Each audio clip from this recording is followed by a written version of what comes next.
Dove andare? In molti se lo sono chiesto questo sabato e chi non è andato al vicino carnevale di Preganziol, lo ha passato qui a Zero Branco. Certo, i numeri erano più contenuti, ma non lo era di certo l'allegria.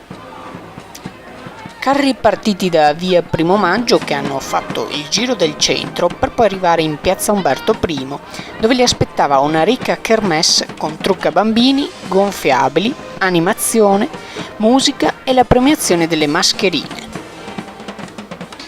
A spuntarla per la categoria carri gli amici di Merlengo, che si aggiudicano il premio di questa prima edizione del Carnevale di Zero Branco. Per quanto riguarda il traffico, lievi i disagi. Potete trovare il video completo della manifestazione sul nostro account YouTube su Zwischomer Channel Premium e la fotogallery sulle nostre piattaforme social. Zwischomer Channel Zero Branco.